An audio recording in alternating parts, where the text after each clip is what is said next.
Hola, ¿qué tal? Me alegra mucho que estés aquí de nuevo. Mi nombre es Nelson Pinilla y como siempre hablaremos sobre audio. El tema a tratar el día de hoy es el voltio o el voltaje o también conocido como potencial eléctrico. Muchos pensarán que pues esto no tiene relación con el audio, pero como hablamos en un video anterior, el audio básicamente es cuando convertimos el sonido en señales eléctricas, por lo cual estos conceptos son muy importantes. Entonces nada, veamos de qué se trata. Bueno, volt, voltio o diferencia de potencial. ¿Qué es? La definición dice que es la unidad del sistema internacional que mide el potencial eléctrico. Su nombre se da en honor al físico italiano Alessandro Volta. Su símbolo es la V mayúscula. Y bueno, antes de continuar con esto, tenemos que saber qué es esto del potencial eléctrico. Y para llegar a eso necesitamos hacer un paréntesis aquí y hablar un poco sobre las fuerzas de la naturaleza. Fuerzas como, por ejemplo, la gravedad. Todos sabemos de la gravedad, aunque es algo intangible, la comprobamos mediante el peso. Ahora, de igual manera suceden estas fuerzas dentro de las cargas eléctricas. Y la forma de comprobarlo es el volt o el voltio. Entonces vamos a recordar un poco lo que nos decía Newton. Aquí vemos pues lo que es la ecuación, la que nos demuestra la gravitación universal. Entonces vemos que F es igual a fuerza, que G es la constante de gravitación universal, M representa las masas, M1, M2, y que D es distancia. Ahora, lo que nos decía Newton es que la fuerza gravitacional entre dos objetos, M1 y M2, ¿sí?, es proporcional al producto de sus masas, entonces M1 por M2, y también es inversamente proporcional al cuadrado de la distancia que los separa. Aquí vemos que G es la constante de gravitación universal. Ok, reemplazando valores, ahora vemos que fuerza sigue siendo la misma, constante de proporcionalidad en vez de gravedad y carga en vez de masa. Entonces dice que la fuerza eléctrica entre un par cualquiera de objetos satisface igualmente una relación del inverso cuadrado de la distancia. Esta relación fue descubierta por el físico francés Charles Coulomb en el siglo XVIII. Entonces la ley de Coulomb establece que la fuerza que se ejerce entre dos partículas u objetos cargados que son pequeños comparados con la distancia que los separa es proporcional al producto de las cargas e inversamente proporcional al cuadrado de dicha distancia. La función que desempeña la carga en los fenómenos eléctricos es muy similar a la que desempeña la masa en los fenómenos gravitacionales. Podemos expresar la ley de Coulomb como, aquí la vemos, F es igual a K, donde Q por Q sobre D al cuadrado, donde D es la distancia que separa las partículas cargadas. Q1 representa la cantidad de carga de una de las partículas y Q2 representa la cantidad de carga de la otra.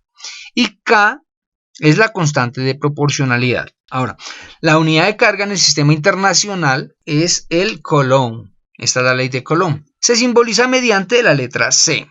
Bueno, por sentido común podríamos pensar que se trata de la carga de un solo electrón, pero no es así. Por razones históricas resulta que una carga de un Coulomb es la carga de 6,25 por 10 a la 18 electrones. Aquí lo vemos. O bueno, en otras palabras, 6,25 millones de billones. En notación científica es 6,25 por 10 a la 18 electrones. Esto, aunque parezca un número muy grande, pues en realidad esto es lo que pasa por un bombillo de 100 vatios en un segundo más o menos. Bueno, la constante de proporcionalidad K de la ley de Coulomb es similar a la G en la ley de Newton de la gravitación. En lugar de ser un número muy pequeño como G, la constante eléctrica de proporcionalidad K es un número muy grande. Redondeado es igual a 9.000 millones de newtons por metro cuadrado sobre Coulomb al cuadrado. Bueno, sabiendo esto, imaginémonos dos cargas de un Coulomb a 1 metro de distancia. Entonces, la fuerza de repulsión entre ellas sería enorme. Eso sería equivalente más o menos al peso de unos 10 barcos de guerra. Más o menos esa sería la fuerza que existiría entre ellas. Sin embargo, pues gracias a la perfección de la naturaleza no existe tal carga neta. Porque pues imagínense, no sé, si pudiésemos sentir esas fuerzas o nos aplastarían o nos volarían en átomos. Son fuerzas demasiado grandes. Pero ¿qué pasa? Pues la naturaleza crea este balance entre cargas positivas y cargas negativas. Entonces, por cada protón que existe hay un electrón. Es así de sencillo. Sin embargo, bueno, para entender un poco más a fondo esto, veamos lo que es la teoría de las cargas. ¿Qué nos dice? Entonces, la teoría de las cargas nos dice que cargas diferentes se atraen y que cargas iguales se repelen. Veamos en esta diapositiva mediante esta diapositiva vamos a tratar de entender cómo es esto de las cargas. Entonces, si vemos esto es un átomo, el átomo está conformado por protones, neutrones y electrones. Si analizamos esto, vemos estas esferas naranjas corresponden a los protones, cargas positivas, y las grises son los electrones o cargas negativas.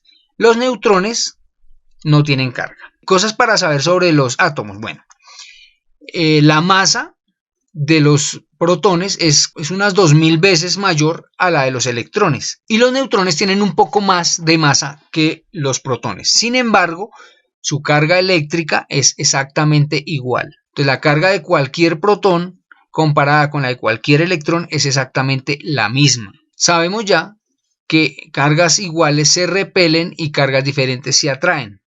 ¿Por qué no sucede esto aquí en el átomo? Bueno, ese es el trabajo de los neutrones. Los neutrones están ahí para permitir que los protones, siendo todos de carga positiva, no se repelan entre ellos, porque de ser así, no sería posible crear el núcleo, por lo cual no sería posible crear los átomos. Entonces la naturaleza es tan sabia que creó esto así. Ahora, el núcleo del átomo está constituido por protones y neutrones, como ya les dije, son los que tienen la masa más grande, hasta 2000 veces mayor a la de un electrón. Por eso, si analizamos un poco la tabla periódica, vemos que el número atómico corresponde al número de protones que tiene un átomo y que su número másico es igual a la suma de los protones y los neutrones, o bueno, también conocido como su peso atómico. El peso atómico equivale al peso de la masa de los protones y los neutrones. Esto lo digo para que quede claro que el núcleo de un átomo jamás cambia. Él siempre va a tener sus 3 protones, como en este caso, y sus 4 neutrones. Nunca va a haber intercambio de protones, porque si pasamos a un átomo que tiene 4 protones, ya es un átomo diferente, es un elemento diferente. Entonces, ya como les dije, el número atómico corresponde al número de protones que tiene un átomo. Lo que sí pueden variar son los electrones, dependiendo del material del que sea o del elemento. Entonces, por ejemplo, los metales tienen muchísimo más órbitas de electrones, ¿sí?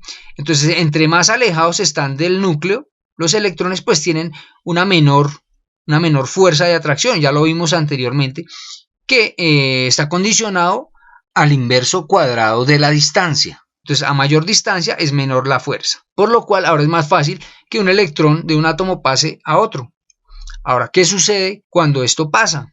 Cuando un átomo pierde un electrón, se convierte, bueno, uno o más electrones, se convierte en un ion positivo, porque ya no hay balance dentro de las cargas en este átomo. Entonces ahora ya no es un átomo, sino un ion positivo. Ahora, por el contrario, el otro átomo que ganó este electrón que perdió este, ahora tiene un electrón de más, por lo cual ahora es un ion negativo. Ahora, el hecho de que un átomo pierda un electrón o 2 o 3 electrones no quiere decir que se perdió el equilibrio de la naturaleza en las cargas. Puede perder el equilibrio ese átomo en particular. Sin embargo, como ya les expliqué anteriormente, por cada protón existe un electrón en el universo.